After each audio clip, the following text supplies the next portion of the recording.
아이들이 저를 붙잡고 엄마, 개그가 뭐예요? 엄마, 또로또가 뭐예요? 라고 물어봐 주셨으면 좋겠지만요. 애들은 이런 질문 안 하더라고요. 꼭 이런 것만 물어봅니다. 엄마, 과학이 뭐예요? 그러면요, 저는 이렇게 대답을 하죠. 얘는 아빠한테 물어봐. 여보! 자, 오늘 시간 이분과 함께하고 돌아가면 저도 자신있게 우리 아이들에게 대답해 줄 수 있을까요? 우리가 놓치고 있었던 신비한 과학의 세계, YTN 사이언스 이동훈 기자와 함께 할게요. 과학을 품은 뉴스. 네. 자, 우리가 놓치고 있었던 신비한 과학의 세계, 과학 이슈와 함께 해보는 시간입니다. 과학을 품은 뉴스, YTN 사이언스 이동훈 기자와 함께 하는데요. 안녕하세요. 안녕하세요. 예, 반갑습니다. 네. 자, 제가 오늘은요, 우리 조하나 대신해서 이렇게 과학 이야기를 같이 나누게 됐는데, 네. 어떠세요?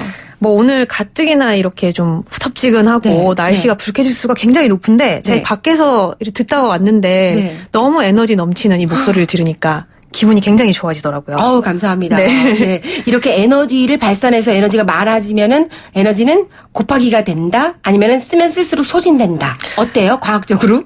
과학적으로는 모르겠지만 제가 느끼기에는 한 3배, 4배는 되는 것 같습니다. 빙고! 네. 맞습니다. 그것까지 모르겠네요, 제가 과학적으로. 그냥 이거는 과학적으로 설명할 수 없어도 밝은 에너지가 있는 사람들하고 만나면 맞습니다. 주위가 네. 다 밝아지는 건 확실해요. 그죠? 네. 좋습니다. 오늘도 신나게 또 에너지 넘치게 함께 할 텐데요. 자, 일단은 저는 뭐 비가 오나 눈이 오나 항상 이렇게 큰 에너지로 함께 하거든요. 네. 그런데 요즘 날씨가 안 좋은 건 정말 맞는 것 같아요. 막 덥고 후텁지근하고 그렇죠. 정말 잠도 잘 안 와요. 그러니까요. 습도도 너무 높고 특히 태풍 다나스가 얼마 전에 물러갔잖아요. 네. 그 이후에는 열대야까지 찾아오면서 아마 밤에 잠을 설치는 분들도 이제 계실 거예요. 맞습니다. 네, 그래서 오늘 이 날씨 얘기를 좀 해볼까 합니다. 네.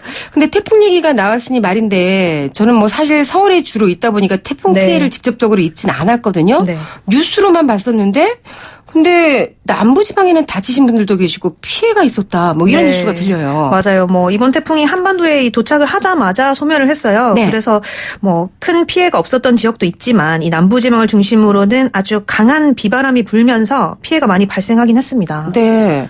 뭐 처음에는 태풍이 서울 쪽까지 영향을 크게 줄 것이다. 이래서 저도 잔뜩 긴장을 네. 하고 있긴 했었는데 왜 갑자기 진로가 바뀐 것 같아요? 네, 뭐 말씀하신 대로 이번 태풍이 이동 경로가 이렇게 수시로 바뀌면서 예측이 좀 어려웠는데요. 네. 원인을 보면 이 태풍의 세력이 처음부터 너무 약했기 때문입니다. 네네. 처음에 이 다나스가 필리핀 근처에서 생겨났는데 태풍의 눈 뭐 들어보셨을 거예요. 들어봤죠. 그러니까 이 태풍의 중심인데 네. 이게 제대로 발달하지 못한 상태에서 북상을 하기 시작한 거죠. 그러다 보니까 이게 중심을 제대로 잡지 못해서 네네. 주변 공기 흐름이나 뭐 해수면 온도에 따라서 이리저리 휘둘린 거고요. 아. 특히 우리나라 주변에 왔더니 바다 온도가 이 필리핀 지역보다 낮죠. 그러니까 한반도 부근에 오면서 빠르게 이렇게 세력이 약해지게 된 겁니다. 아, 얘 다나스가 어설펐구나. 그렇죠. 태풍치고. 네. 예. 저희가 코미디언실에서 체육대회를 잡으면요. 야, 내일 날씨가 어떻대? 이렇게 물어보거든요. 네. 그러면은, 내일 날씨는 내일이 돼봐야 알겠다는 기상청에 이렇게 장난 많이 치는데.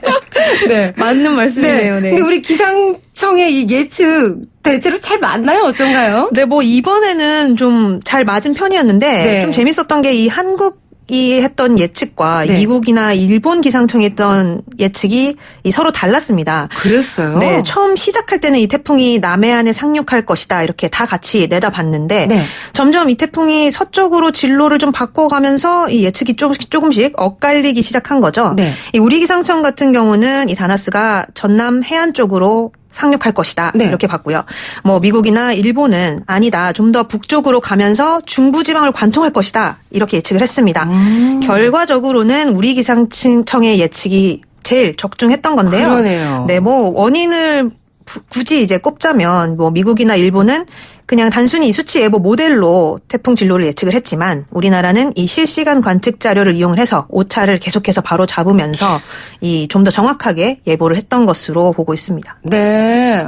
가끔씩 기상청 예보가 틀릴 때는 이거 믿어야 되나 싶을 때도 네. 있는데 이번에는 태풍 예보 아주 정확하게 적중을 했습니다. 네. 자, 그런데 이제 태풍이 지나가니까 잊었던 장마가 온다고요? 네. 아니, 장마 지나간 거 아니에요?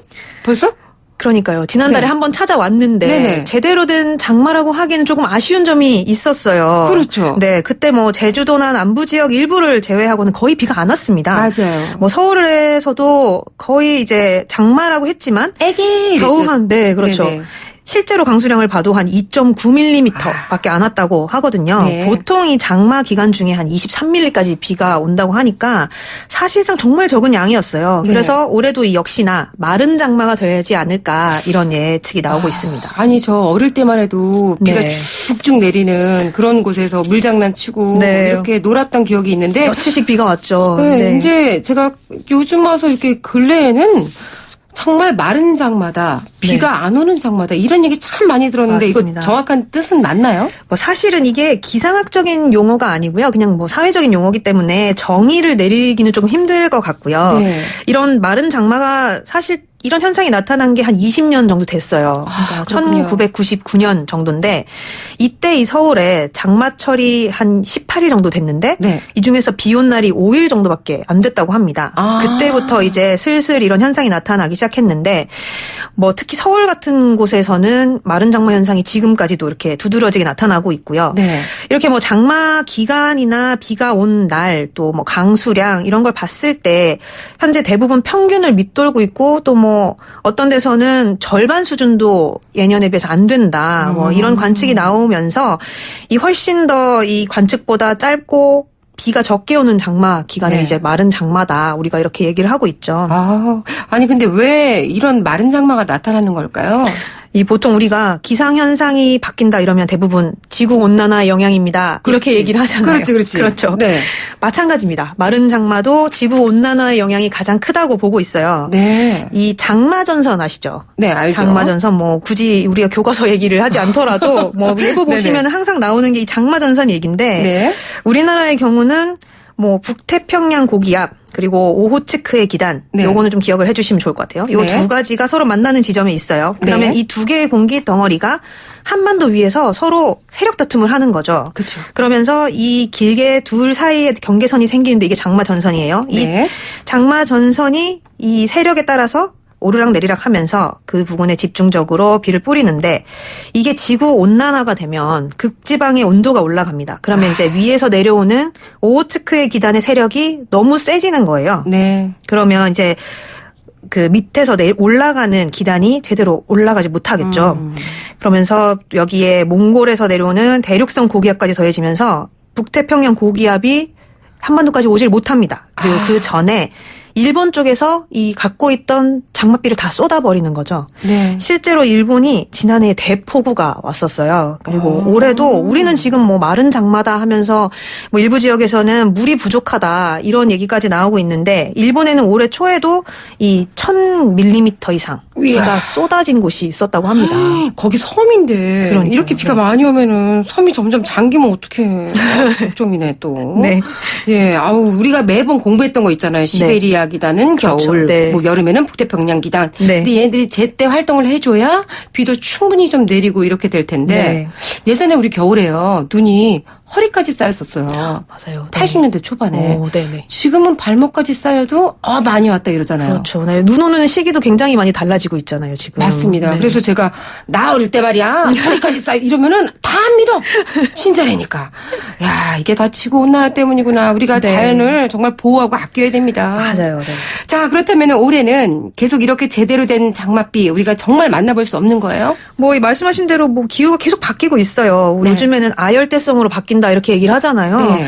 그러면 이 마른 장마 현상은 사실 뭐 계속 이어질 것이다 이렇게 보고 있고요. 네. 이러다가 진짜 장마라는 말 자체가 사라지지 않을까 이런 예측을 하시는 분도 있다고 합니다. 네. 그런데 이렇게 제대로 된 장마가 오는 대신에 요즘은 또 국지성 호우가 자주 오잖아요. 스콜 현상인가 네, 뭔가 맞아요. 해가지고 막 아주- 맞으면 머리도 되게 아파요. 막 굵어가지고. 네. 맞아. 아주 좁은 지역에 특정 지역에만 집중적으로 비가 오는 건데 네. 이 문제가 이건 사실 가다가 마주칠 수도 있는 거고 맞아요. 그렇죠.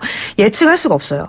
그만큼 이제 뭐 예보에 있어서도 강수량이나 강수 확률을 이제 분석해서 내놓는다는 게 어려워지는 상황이 되는 거죠. 그러네요. 거기다가 이 국지성 호우 때문에 이 홍수나 산사태 이런 것들이 더 많이 발생을 하게 됩니다. 아우, 그러니까 네. 점점 더 우리한테 이 기상 현상이 더 많은 영향을 주게 되는 거죠.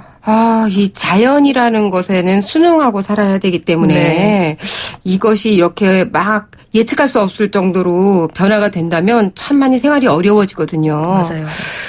그렇다면은 이 지구온난화 점점 더 심해지는 거 아닐까라는 걱정도 들고 그렇죠. 또 우리나라에도 더 큰 영향을 줄 수도 있지 않을까라는 우려도 들거든요. 뭐 사실 지구온난화는 점점 심해지고 있다고 보는 게 맞기는 한데 네. 지금 뭐 여러 가지 노력이 있긴 하지만 그래도 우려가 계속 되고 있습니다. 뭐 실제로 얼마 전에 이 눈에 띄는 연구 결과가 하나 있었는데요. 네. 지구 표면의 온도와 북극 빙하가 녹을 확률을 분석을 해봤습니다. 네. 이 빙하가 북극에 제일 많아지는 시기가 9월인데요. 네. 지구 온도가 한 1.5도 정도 오르면 빙하가 완전히 사라질 확률이 한 6% 정도라고 합니다. 근데 사실 뭐 6%라고 하면 네. 많아 보이지 않잖아요. 그런데 여기서 온도가 한 0.5도만 더 올라가면 이 확률이 28%까지 올라갑니다. 네. 거기다가 이제 최고 수준을 봤을 때 지구 온도가 한 2.4도 정도 높아졌다. 그러면 북극 빙하가 완전히 녹아 없어질 확률이 한 50%까지 절반까지 달한다고 합니다. 그러니까 사실 그냥 1, 2도 하면 쉽게 생각할 수가 있는데 이 네. 지구 평균 기온이 1, 2도 정도 올라간다는 거는 정말 재앙 수준의 어떤 기상 이변을 부를 수도 있는 그런 그렇죠. 현상이다. 이런 거죠. 북극의 빙하가 녹게 되면 그곳에 살고 있는 생태계가 완전히 무너지고 그렇죠. 거기에 있는 해수면이 자연 갑자기 오르게 되고 그러니까요. 정말 영화에서처럼 뭐 갑자기 그런 일이 생기진 않겠지만 네네. 이제 뭐 큰 영향을 주는 위험한 일이 발생할 수도 있는 거죠. 사실 제가 이제 결혼한 뒤로 아들을 결혼하고선 6개월 만에 낳았어요. 저희 아들이 10살이 되더니 엄마 나 왜 6개월 만에 낳았어? 이래서 제가 지구 온난화 때문에 네가 빨리 태어났어? 이랬는데 말 실수였습니다. 네, 무서운 겁니다, 온난화란 말은 지구 온난화가. 절대 해서도 안 네. 되겠네요. 네, 와 우리 정말 앞으로 우리나라의 이 장마도 점점 사라지게 될 거라는 걱정도 되고 네. 또 태풍도 예전처럼 영향을 미치지 않을 수도 있겠다라는 생각이 드네요. 네, 맞습니다. 자, 그렇다면 마른 장마에 이제 태풍도 더 이상은 뭐 안 온다 이렇게 보면 될까요?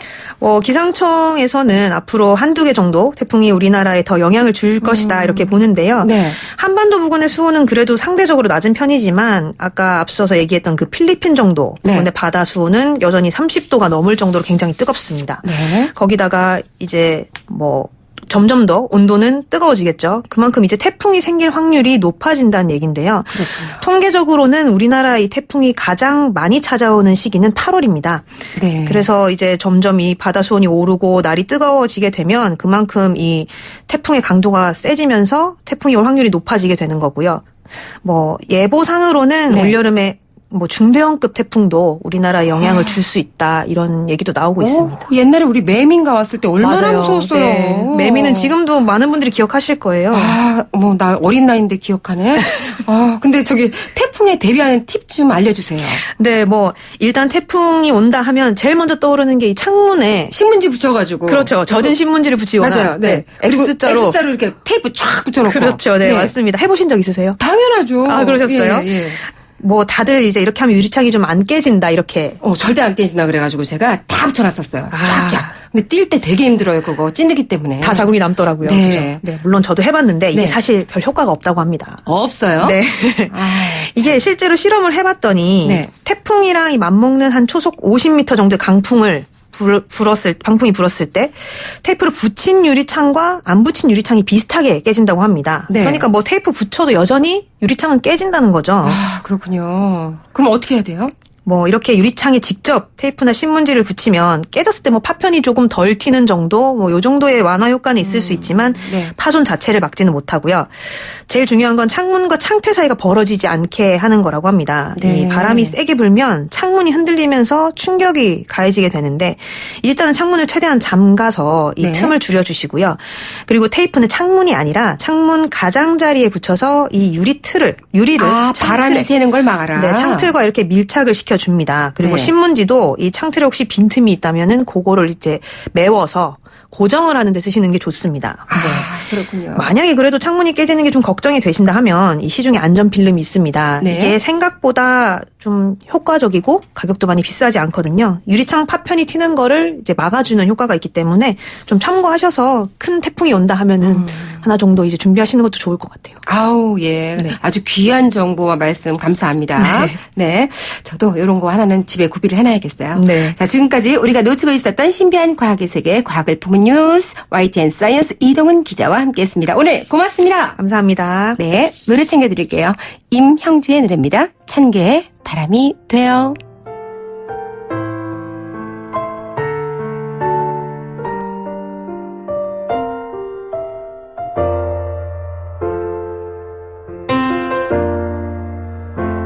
나의 사진 앞에서 울지 마요.